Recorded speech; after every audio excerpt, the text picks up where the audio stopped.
Welcome back. My name is Robert Newman. I'm the founder of InboundREM. We are an inbound marketing, lead generation, website development, SEO company that focuses on residential real estate. I've been doing it for 16 years, and InboundREM has been doing it for 9. What we're looking at right now is we're going to talk about a comparison. We're going to compare organic versus paid leads. We'll let you know all the things that differ, how these lead methodologies differ. Now, things have been changing in this arena. I'm going to cover some information that I've covered in other content over the years, but there's also been some changes in this, like big ones.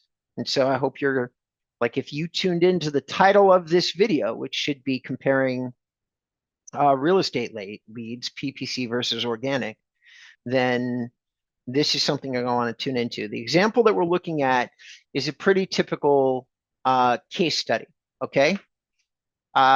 This would be representative of about 85% of cities in the US. In other words, this particular client is located in a fairly standard city, mid-size. The major metro markets, LA, Houston, Dallas, Miami, like if you're in one of the 10 largest cities in the US, these numbers might not be necessarily true for you. And what you'll want to do is, if you have any interest in understanding how, or if it's worth you doing paid versus organic, you might want to call me and schedule a consultation. Anybody who's looking at this in a serious way probably is trying to evaluate budgets and or ultimately make decisions about strategy long term. So what are the differences? Well, first of all, paid search has a major and notable advantage over organic traffic, okay? Paid search is, you turn on a spigot and you can send traffic to the website overnight. It does help with establishing SEO faster. So paid also has that. 2 big pros right out of the gate. You can turn on a spigot, get to the tops of the search engines, drive traffic immediately. Another thing about paid that's really great is look at the engagement rate. Now, there's a reason for the engagement rate. It's not because it's paid traffic. It is because that paid traffic, when we do a search, we're always going to be doing what's called a high intent search, like homes for sale, Beverly Hills, right? Something like this, probably not a great example because we're looking for sponsored results, and down here we find some. All right, this is where you would be. All right, now why am I showing this to you? Okay, well, this particular search is probably going to cost $1 or $2 per click.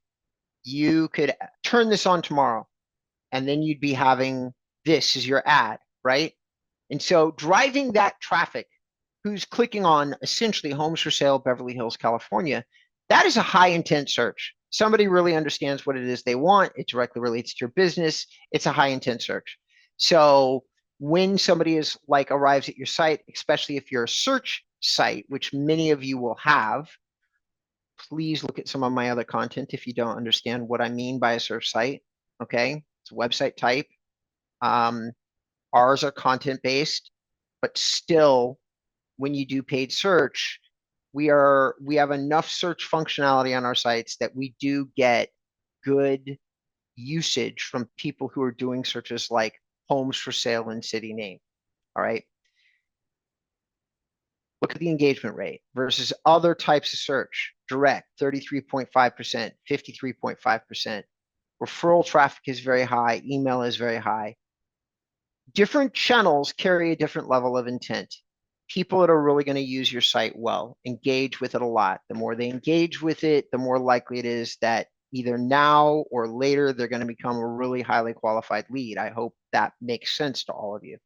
So this number is very good. All right. 1,900.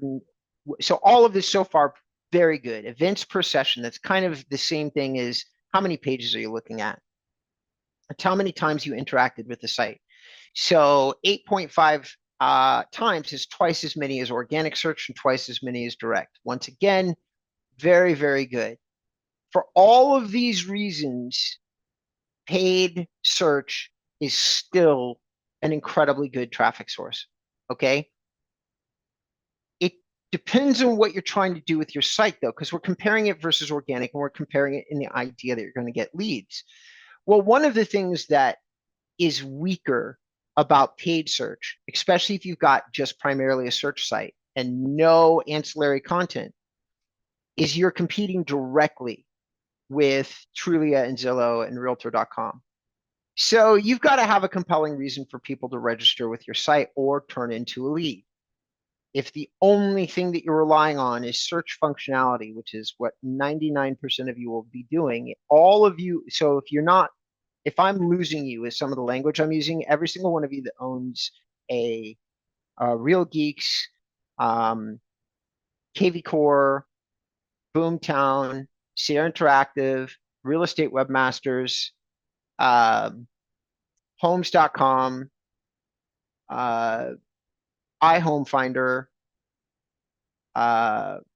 pretty much 99% of the search providers out there. Luxury Presence and Agent Image might be doing some branding leads, but probably very, very, very, very few. All of those other ones I mentioned are set up to do search as a lead generation mechanism. Okay, and just so that we're clear, what in the world am I talking about, right? Like why do I say that? So I will go to, actually, this is one of our new sites. Let me see if I can recollect one of our old sites. Just trying to find some of my old clients that still actually have one of our old search sites, because we used to do this like 5-6 years ago. We don't have any left. There's literally no live examples anymore. But this is a guy that we used to do some business with, and he moved over to a search site. We had a content search site combo when we did business with him. And so now he's just doing a straight up search site. There's pros and cons to that. They're much easier, no content, no updating the site. Don't have to do anything. You can drive PPC traffic here. And you start to click on, let's just say, it's all about listings. That's it. And what, generally speaking, these searches like these sites would do really good with is if you're trying to relocate into an area, like you're doing search by, like, there's no defined map here, not really, by neighborhoods or anything else. Like, there's just all the listings in the area. So this is a very generalized site. And what you could do is, most of the time, sites like this are going to generate leads. It's a follow, like, tour this home. Every single time you look at a listing, you get forced into registration, so on and so forth, right? Continue with email, sign in with Google. This is how all these search sites. So that's the lead. Okay. Now, Sierra Interactive and other tools like that tell you how many times the lead has come into the site and how they've looked at it and so on and so forth. Idea here is that, well, how good of a lead is it if you're forcing people into registration? So you can generate a lot of paid search traffic. My experience with paid search leads, whether they're generated with Facebook, and that's a whole nother video, the quality of leads versus platform versus paid advertising. Paid advertising, while you can control it, it's great engagement. I oftentimes use paid advertising, as I am doing in the client example right here, to bump up results for people who are looking for lifestyle information, a longer term, like an actual realtor who's talking about who they are and what the area is like, because some people are really looking to make a connection digitally, as opposed to, I'm just going to search on your site, and when I'm ready, I'll use you. It really doesn't happen that often. So paid search leads, while you may have an abundance of them, just depending on the way you collected them, like if you collected them the way I just showed you, you could collect 100 of those with $1,000 budget. And if you were very lucky, maybe one or two of those people would talk to you. So you end up, if you're trying to treat them as a direct response lead where you call them immediately, you end up with a lot of chasing and very little bang for your buck. Now, that's not to say there isn't value. Somebody calling these leads, establishing when and how they might be ready, using a CRM to categorize and catalog when these people might be ready to go, and then doing another call-centered campaign to follow up with them at the appropriate time could create a lot of value. There are agents out there that do that. I would put them about as many agents as actually use inbound marketing, which is like 1 to 2% of the entire industry. Organic search. You can clearly see with these numbers, comparing them. Well, there's a lot more organic visits. There is a lot more, or a decent amount more engaged sessions. The engagement rate is much lower as a whole. Time spent on site is lower as a whole. Events per session, lower than a whole. And in order to understand organic, you actually have to look below it and say direct. What's direct? Direct is somebody that already has the domain name of the client or the page saved. The reason that direct is such the lowest engagement bucket is not because it's the lowest form of traffic. It is because people are usually coming to the site to look for something specific. They're no longer browsing. They know why they're coming to the site. They already have the page saved, the domain saved. They know where they want to go. So they may not need to spend a ton of time there. The fact that there is still 4.43 sessions and somebody may have come back to the site many different times is actually relevant in the conversation. So really direct and organic are kind of intertwined. Why do I say that? Because somebody already recognizes your brand. Direct is really one of the most exciting buckets that you're looking at, because these are no longer new visitors to the site. These are people who know who you are. So the higher this number, really, the more likely it is that you're getting more leads. Okay, which is ultimately what this is, comparing these two strategies for lead generation. So really, if you're going to do that, they're kind of connected. Engagement rate. Well, you can clearly see that the event count for organic is much higher, but that the event time is lower. Why is that? Well, with organic search, we are really targeting lifestyle searches. Okay. And in order to understand the difference between the two strategies, comparing PPC versus organic, you really do have to take a look at this. When we first started with this account, almost all of our results, we built the same website, gave the same advice, video, we redesigned their website. And from the very moment that we turned on lead generation, like our website, lead generation went up. It went up by about 10 to 20% because we had consulted with the client. We got video and bios on the site. They own the site. They control it. So they got more enthusiastic about it, started to use it properly. And then we also, because this is a broker with 100 agents, so we had to have lead generation out of the gate.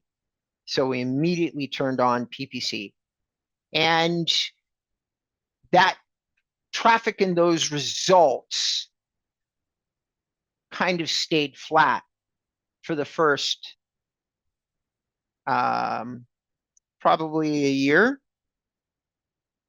and a half.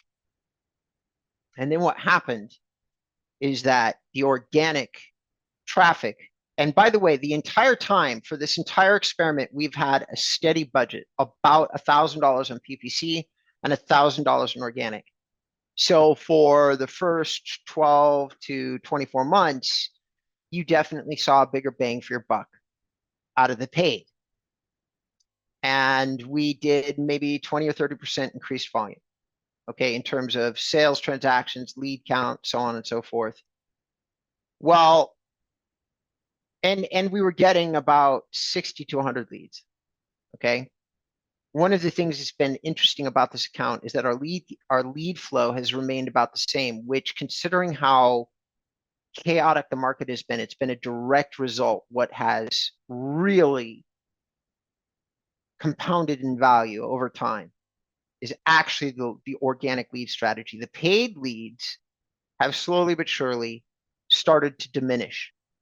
The actual results for these paid leads has been going down, but the overall production of the client has remained static, and in the 2022-2023 calendar years, increasing, okay, tremendously, to the tune of 20 to 30% gains year over year, even though the budget has remained the same, $1,000. Okay. You consistently work at adding valuable content, consistently work at adding video, optimizing those videos, getting those videos to go into the client's website. Now, at this point, this client's website, after about 2 years, started to rank for some of the top lifestyle related searches. You Google the name of their primary city, they come up first. They come up first for restaurant searches. They come up first for tons of different things. So after 3 or 4 years, I want to be clear, we were already doing well. All of this back like in 2021, 2022, we're already doing extraordinarily well, 20, 30% increased revenue year over year from, and almost of all it, all those increases coming from the organic search side, even though the individual traffic was less. The reason is that the same budget year over year keeps driving significant traffic growth, as you can clearly see, with years number 3 and 4 starting to really compound, and all those efforts of the previous years starting to make explosive differences in traffic. We're talking the difference between 1,000 organic visitors to start and maybe 1,000 to all, like 5 to 10,000 organic visitors, to somebody finding you every single time you do a search for your favorite local restaurant, your favorite school, your favorite waterfront area to hang out in. I can go on and on and on. Every time somebody looks for something interesting to do in their primary city, they are coming across this realtor over and over again, which is in turn done what all of you want, which is lead count, is explosive. Hold on, I'm gonna have to pause.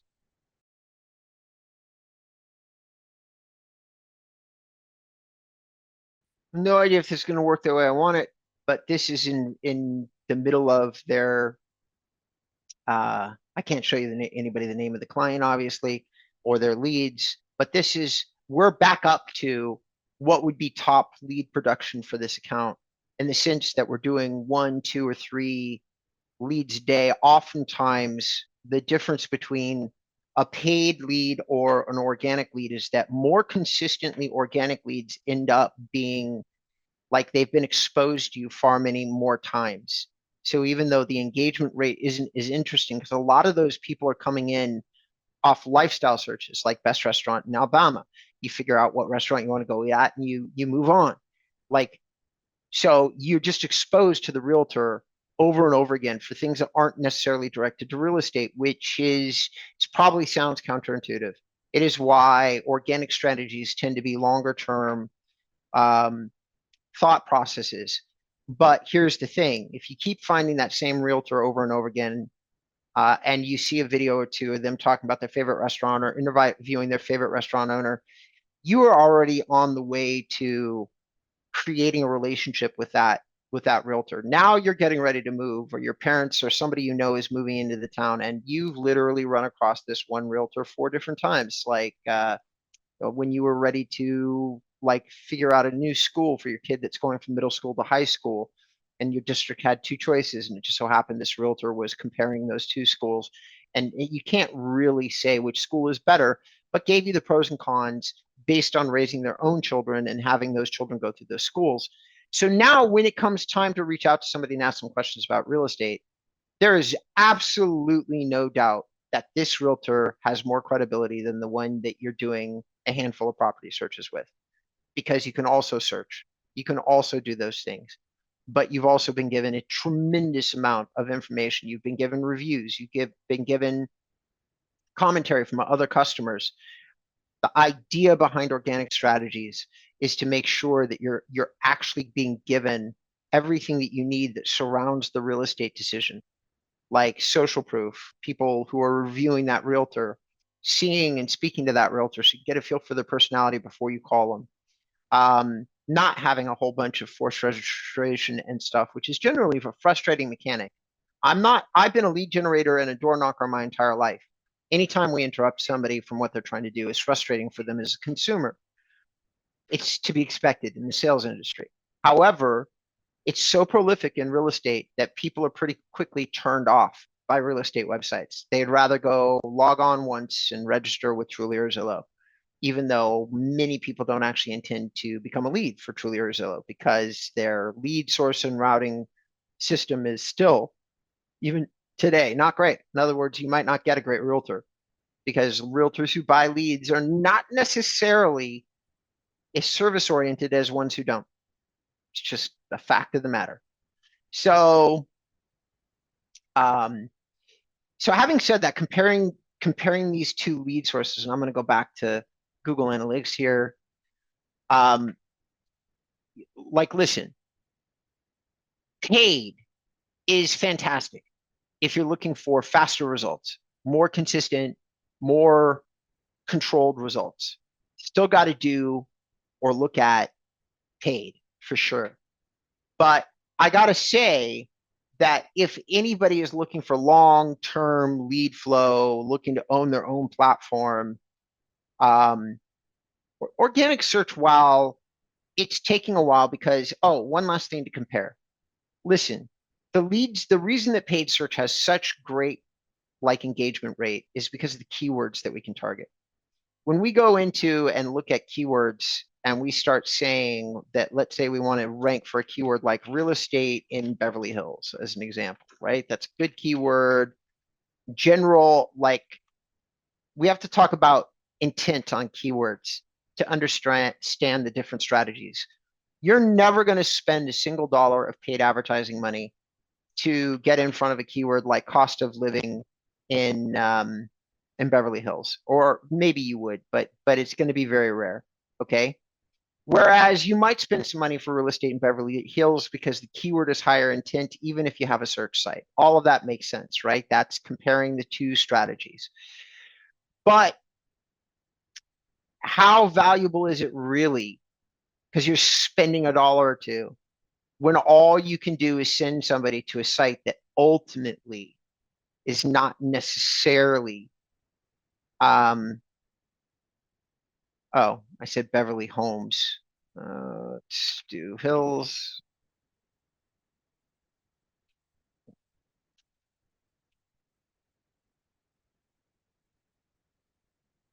Okay. There we go. 3,500 people doing the search. Okay, we go down to this website. Here's the URLs. Here's the traffic value. So the traffic value of this is $1,100. That's how much you'd have to spend to get those 895 keywords. So when we go to the page, like we look at this, we want to see this page, want to see these search results, right? The 968 keywords. We finally get what would you be paying? So right now the CPC for houses for sale in Beverly Hills is very low.